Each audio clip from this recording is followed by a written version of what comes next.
大家好啊，歡迎收睇今集幾日一禪語啊。咁咧，我哋有呢個聽眾咧，就想我哋講解呢個心經。咁今日咧就同大家講解一下。咁啊，前半部咧我會略咁樣講解心經嘅主要意旨啦，同埋嗰個來源。咁之後咧，下半部咧就會逐句咁樣解釋嘅。咁啊，先講咧就係心經究竟咩嚟啦，同埋從何而來嘅。我自己個人睇法啦。咁啊，心經咧嗰個最主要嗰個意旨咧，就係講呢個空性，講咧萬法皆空。咁佢其實咧就係佛述緊咧，當得到呢個你叫佢做無上無等正覺又好，叫佢呢個般若波羅蜜多嘅智慧又好，叫佢呢個三藐三菩提心又好，叫呢個涅槃嘅智慧又好，叫佢呢個大般若或者大般若都好，即係其實係。佛法上面咧所講得到最後嘅嗰個解脫嘅嗰個智慧啊，即係得到解脫嘅時候，你會有一個咩嘅狀態？咁咧就其實係心經講緊嘅嘢嚟嘅。咁啊，心經我嘅睇法咧係一個introduction 嚟嘅，一個介紹你學佛法得到最後個結果咧係會有啲咩嘅效果。咁咧就當然都有好多其他人會睇法咧，有啲係會覺得係誦呢個心經啊，讀呢個心經啊，或者呢個睇呢個心經咧，不斷 repeat 去做咧係一個法門嚟嘅，亦都係可以得呢個無上無等正覺嘅一個方法。咁我自己個人睇法咧就係唔係咁用，亦都冇得咁做嘅。咁啊，同時間咧就係原始佛法上釋迦牟尼咧都唔鼓勵僧侶或者信眾咧就持咒嘅。咁所以我覺得咧，如果跟翻原本最原始嘅佛法去講法咧，就係誦心經咧係齋誦咧係唔夠嘅，淨係不斷 repeat 睇心經咧係唔夠嘅，你係真係需要去從事其他嘅修行。咁啊，即係呢個嘅清淨道論入邊所講嘅40業處啦，咁啊亦都有40種方法啦。咁啊有機會就再講。而心經咧係點樣嚟嘅咧？其實就係大家耳熟能詳嘅《西遊記》故事咧。呢個唐僧啊，咁唐僧咧唔係姓唐嘅，姓陳嘅原本。唐僧係來自於唐朝嘅僧人。咁啊呢個玄奘去呢個天竺咧取西經。西經係咩經咧？西經就係有600卷嘅呢個大般若經啊，或者叫做大般若經。咁啊就係有600卷嘅。將呢600卷嘅大般若經咧，玄奘就其中一位啦，就將佢濃縮就成為心經咁嘅呢一個短短嘅200幾字。咁咧就係心經嘅來源。咁心經咧亦都好多種譯本嘅。咁啊全世嘅應該係中文世界入邊有6款。咁啊有鳩摩羅什啊、玄奘啊咁呢啲去譯嘅。咁啊我哋最熟悉嘅咧就玄奘譯本，而日本咧就比我哋睇開嘅玄奘譯本咧就多2隻字。咁咧就係入邊所謂有一句係中文嘅世界咧就會係顛倒夢想。咁啊日文咧就會係講話呢個顛倒一切夢想嘅。咁啊都係漢字寫嘅，即係你睇日文版，香港人睇日文版咧睇得明嘅。咁啊基本上就係呢個心經嘅來源。咁心經嘅主旨咧就係講呢個空性啦。咁啊講緊萬法皆空。咁咧呢個空性咧就不能純粹喺字面度睇嘅，我覺得，因為真係講佛法講嘅核心嘅嗰個對世界嘅睇法咧，就唔係淨係空嘅。如果淨係空咧，就跌咗去其中一個誤區嗰度。咁啊世界咧，如果係好邏輯咁講，佛陀去點樣佛述咧，就係呢個世界係有啦，係非有啦，亦都係非無啦，亦都係非無嘅。咁咧係呢啲咁嘅同時間存在啊。咁啊即係成日所謂不一不二啊，亦都係冇所謂二元性，唔係有唔係無，唔係冇亦都唔係無，唔係冇無都係唔係冇有，即係好似量子世界所講嘅 superimposition 或者講緊 uncertainty effect 啊，即係講緊同時有亦都同時無，同時係存在亦都非存在。咁啊所以如果係好簡單地將空性去理解為係無啊或者係空咧，咁就會係跌咗喺其中一格，咁咧就不能夠認識同理解呢個世事嘅真相。咁啊，佢所講嘅無或者空咧，應該理解做就係呢一個世界冇一個永恆客觀存在嘅實體。咁啊，佢係不斷咁變化，亦都係冇呢個客觀存在嘅咁樣。咁啊，就係呢個世界嘅真相。咁啊，所謂不一不二，就冇咗呢個二元性。咁啊，咁嚟緊咧，依家就同大家逐句去講解呢個《心經》嘅內容啦。咁咧，佢就講觀自在菩薩行深般若波羅蜜多時，照見五蘊皆空，度一切苦厄。咁先講解咩叫觀自在菩薩。咁啊，菩薩咧就係一個身份嚟嘅。個身份係咩咧？就唔係一啲咩神仙。個身份咧就係發願要得到呢個佛法嘅最終極嘅智慧，同埋去引領呢個有情嘅眾生咧，就幫佢度一切苦厄，讓佢哋咧再沒有呢個煩惱嘅生起啊！咁咧呢個就係菩薩。咁觀自在咧就有個菩薩個名叫觀自在。咁亦都有人話咧係玄奘當年譯咧譯做觀自在啫。咁其實咧就係呢個觀世音嚟嘅。咁啊，至於佢究竟係其實係觀自在定觀世音咧，都唔重要嘅。簡單啲理解就係其中一個佛陀嘅弟子，咁就可以明白了解啦。咁咧佢就佛述緊佛陀嘅弟子，當佢行深般若波羅蜜多之時啊，咁啊行深咧即係每一刻每一秒，亦都係活出緊呢個般若波羅蜜多嘅呢個智慧嘅時候。咁啊咩叫般若波羅蜜多咧？其實都係另一個名嚟嘅啫，就係得到佛法嘅智慧啊。咁啊就能夠做到啲咩咧？照見五蘊皆空。五蘊就係講受想行識嘅呢個五蘊，講緊我哋客觀世界嘅呢啲東西，呢啲咁嘅物質，咁咧就為之五蘊。咁咧就係所謂五蘊皆空啦。空咧就係頭先所講，就不一不二嘅，亦都係唔再有二元咁樣去睇呢個世界，唔係有亦都唔係無咁去睇呢個世界。咁啊，同時有亦都同時無，同時冇亦都同時有，係啦。你能夠照見五蘊皆空有咩好處咧？就係得到呢個能夠度一切苦厄啦。咁你就不再有呢個煩惱嘅生起啊。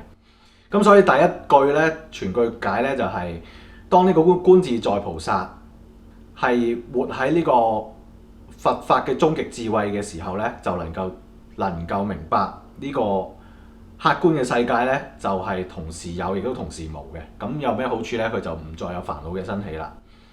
咁啊，舍利子，色不異空，空不異色，色即是空，空即是色。咁啊，咩係舍利子咧？舍利子又唔係一粒嘢嚟嘅。舍利子其實都係講緊呢個佛法終極嘅智慧，就係呢個般若波羅蜜多，或者你可以叫佢三藐三菩提心，或者叫呢個無上無等正覺，或者叫呢個涅槃嘅心。咁咧就係總之得到佛法所傳授嘅終極智慧，亦都可以叫做舍利子嘅時候咧，你能夠會做到啲咩咧？就係理解到色不異空，空不異色，亦都理解到色就係空，空就係色。咁啊，咩係色咧？色唔係女色，色係講緊物質世界，客觀嘅物質世界。咁啊，空係乜嘢咧？空就係頭先講冇再二元嘅思考方式所望到嘅嘢，就係冇有，亦都冇無。咁啊，就係呢個不。咁啊，所以咧你就會能夠得到舍利子之後，得到呢個智慧之後咧，你就能夠明白，亦都唔會再有呢個二元嘅睇法啊，對呢個世界唔會再有或者無嘅睇法。咁亦都知道呢個世界唔係一個恆久存在嘅客體，亦都唔會咧有一個有或者無嘅睇法。之後又再講啦，受想行識亦復如是。咁啊，受想行識咧就係受就係我哋嗰個身體感官接觸到其他嘢嘅感受啦。想就係當我哋感受到呢啲東西嘅時候，咁啊個腦就去感受啦。咁啊行同識就係你嗰個主觀感受，去對呢啲咁嘅接觸到東西嘅時候嘅觸感或者外界你見到嘅嘢俾你嘅一啲正面或者負面嘅批判。咁啊，亦復如是啦，亦都係咁。咁啊，即係咧，你就能夠明白到有得到呢個智慧之後咧，你就能夠明白到你生活中每一刻每一秒感受到嘅嘢，你嘅思想、你嘅正負面嘅評價，對呢個世界嘅睇法，亦都係一樣，亦都係乜嘢咧？就係色即是空，空即是色啦。咁啊，你就唔會再有二元嘅睇法啦。咁之後嗰句咧就係舍利子，是諸法空相，不生不滅，不垢不淨，不增不減。是故空中無色，無受想行識，無眼耳鼻舌身意，無色香味觸法，無眼界，乃至無意識界，無無明，亦無無明盡，乃至無老死，亦無老死盡啊！咁佢又講緊啲乜咧？其實係用另一個角度個方法，再同你佛述多一次乜嘢係舍利子，乜嘢係佛法終極嘅智慧。嗰個終極智慧佢又再次重複啦，就係諸法係空相嚟嘅。咁啊，即係冇二元性嘅，冇有冇無嘅。所謂諸法咧，法就係我哋喺世間能夠接觸到所有自然嘅東西，生滅嘅東西就為之法。咁啊，佢咧不生不滅。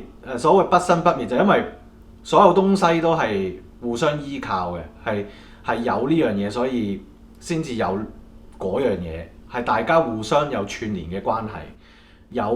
而所有萬物咧，亦都有生同滅嘅，所有緣都有生同滅嘅，有生同滅。但係咧，如果你能夠得到呢個舍利子之後咧，就唔會有生滅啦。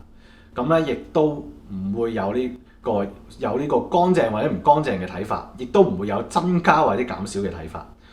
所以就話係呢個空中無色啊，即係空中無色，唔係天空入面冇顏色。空中無色係解得到呢個智慧，明白呢個萬法嘅空相之後咧，就唔再會睇呢個世界咧係純粹有物質世界咁去睇。咁咧亦都冇受想行識啦。咁因為你已經活咗喺呢個涅槃嘅呢個證得呢個正果，咁你就唔會再有受想行識，唔會再有對身體外發生嘅事物嘅一啲正面負面嘅評價，而係所謂如實照見咯，就係我望到盞燈就係盞燈，我望到我呼吸空氣就係呼吸空氣，而唔再有我覺得好熱，呼吸啲空氣好熱，或者唔會覺得啲燈好殘眼，亦都唔會話我諗尋日做緊啲乜，或者聽日我應該要做啲乜，或者依家我應該要做啲乜，而係純粹地接受當下呢一刻嘅東西。咁咧就係呢個無受想行識。咁啊，亦都無眼耳鼻舌身意咧，就其實都眼耳鼻舌身意咧就係受嚟嘅。無色香味觸法咧就係呢個想嚟嘅。咁啊，無眼界乃至無意識界。咁啊就係呢個行同識啦。無無明亦無無明盡，無老死亦無老死盡，係講緊十二因緣咧嘅最頭就係無明，老死就係十二因緣嘅最後。咁咧佢就即係又係再用另一個角度同你講，就係你得到呢個舍利子或者得到呢個智慧之後咧，就唔會再有，唔再需要經歷呢個十二因緣啦，唔再需要經歷呢一個煩惱生滅嘅呢個流程，即係你唔再有煩惱，即係所謂解脫嚇，所謂脫離呢個十二因緣嘅輪迴係啦。咁唔係講話你唔會再做人啊，即係唔係依家即刻唔做人啊，係講緊你唔再生煩惱啦。簡單啲講就係，其實就係講緊你唔再生煩惱啫嘛。咁啊再講啦，所以佢就以無所得故，普吐薩髓，依般若波羅蜜多，無心無掛礙。咁咧佢咧就再講啦，個答案咧其實以無所得故嘅，其實即係呢個佛法最終極呢個答案，呢個智慧咧係無所得嘅，係什麼都沒有嘅，即係並冇呢一種智慧。我哋叫佢做智慧，或者叫佢係有一樣嘢可以得到，純粹係我哋用嚟渡人去，係一條船嚟嘅，即係去到個終極目標嘅時候，呢條船就會拆散去啦，就你會發現係冇呢架船從來都不存在嘅。而但係呢個所謂嘅智慧亦都不存在嘅，係當你明白嘅時候咧，你就能夠明白點解係一個流程嚟嘅啫，即係所謂以假導真。咁啊，所謂以無得故，咁啊菩提薩綏，菩提薩綏或者菩提薩綏，菩提薩綏有咩咧？菩提薩綏其實即係又係即係菩薩啦，菩提薩綏即係菩薩，係啦，即係菩薩，即係頭先講嘅已經發願想得呢個佛法嘅智慧，同埋想度無量無邊眾生去得到同一種智慧嘅人，就為之菩薩。咁啊，菩提薩綏咧就係梵文個音叫菩薩，跟住將個音變咗做中文，咁啊中文就叫佢做菩提薩綏。咁你當佢菩薩就得㗎啦，或者當佢佛弟子都得啊，當佢叫佢佛弟子啊，發咗願嘅佛弟子啊。咁啊，依般若波羅蜜多故，咁啊即係按照般若波羅蜜多嘅呢個智慧，所以咧就故有啲所謂啦，所以啦，咁啊心無掛礙啊，心無掛礙又係即係撇除煩惱，又係講緊同一樣嘢，即係得到呢個當一個菩薩，當一個佛弟子啊，明白呢個佛法嘅終極智慧，呢個般若波羅蜜多咧，其實係無所得嘅。當佢明白呢樣嘢咧，咁就心無掛礙啦，就唔會再生煩惱啦。咁咧，咁佢之後再講啦，心無掛礙故，無有恐怖，遠離顛倒夢想，究竟涅槃。咁咧，佢又係其實又另一個角度再講多次，無掛礙故就咧就再冇煩惱啦。咁啊無有恐怖，亦都咧唔會再有身畏懼嘅感覺。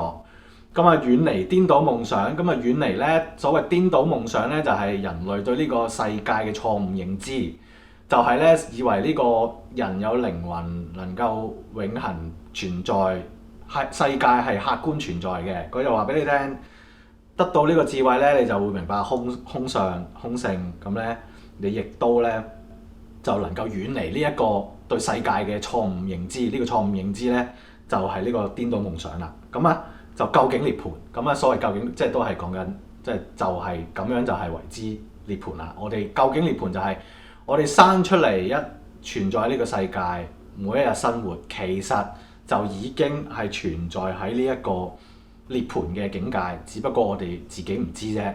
因為我哋顛倒夢想，我哋錯誤對世界呢個認知，以為呢個世界係有客觀客體恆常嘅存在，咁而呢樣嘢咧並不是真嘅，從而咧亦都生起我哋嘅煩惱。咁咧就去到呢個三世諸佛依般若波羅蜜多故得三藐三菩提啊。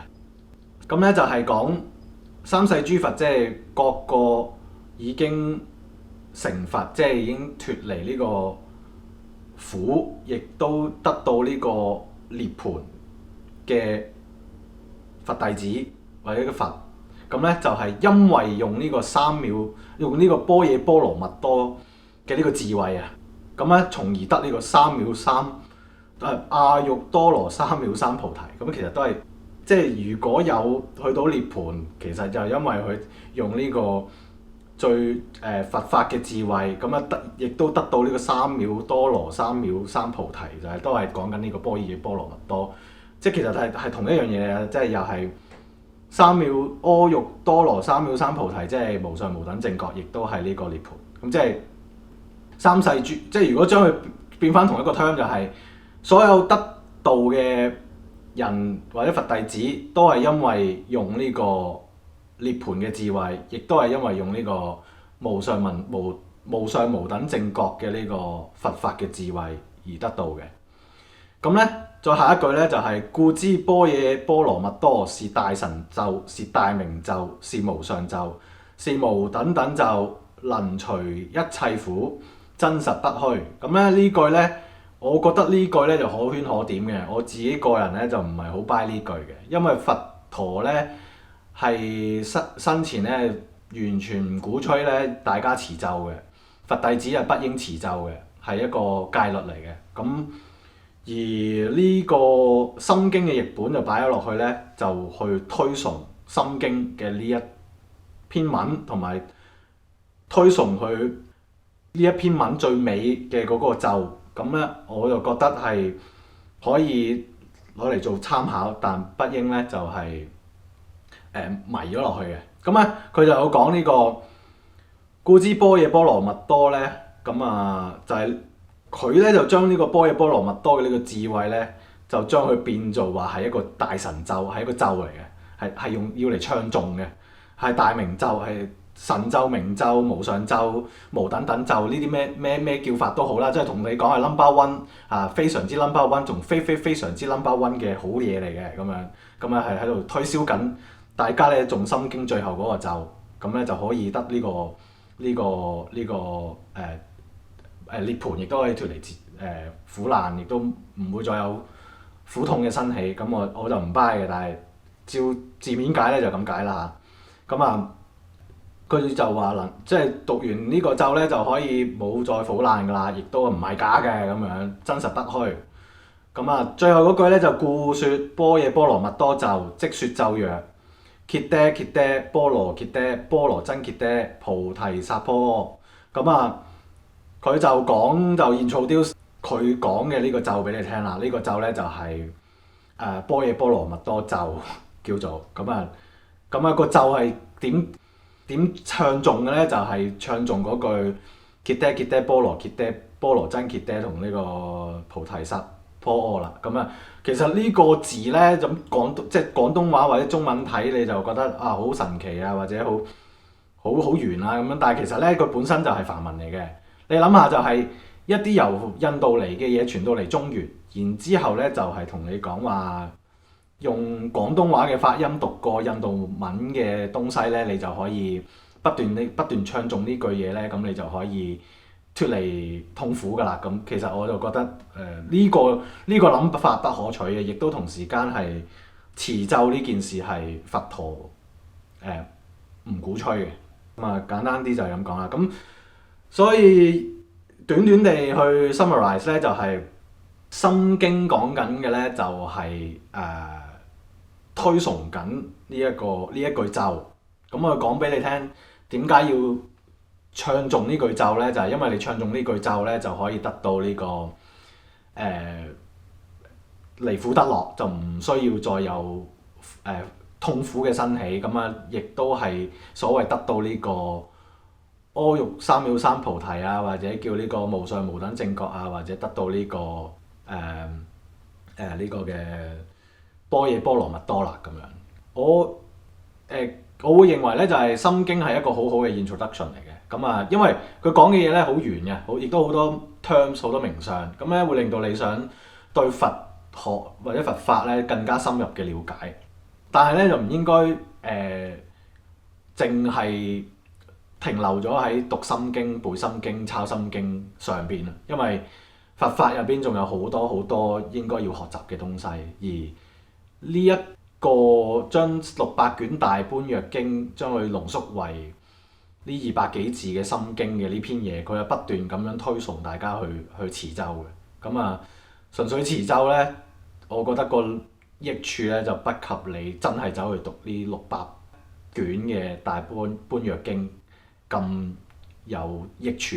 咁啊呢個係個人睇法啦。咁啊即係因為佛教佛學實在太多流派太多睇法啦。咁呢個都係我自己個人觀點嘅啫。最緊要都係尊重大家嘅選擇同大家對自己宗教嘅睇法同埋嗰個方向。咁啊，心經大概係咁多，希望能夠解釋到俾大家聽。咁啊，今集係咁多先，希望大家都略有益處得着。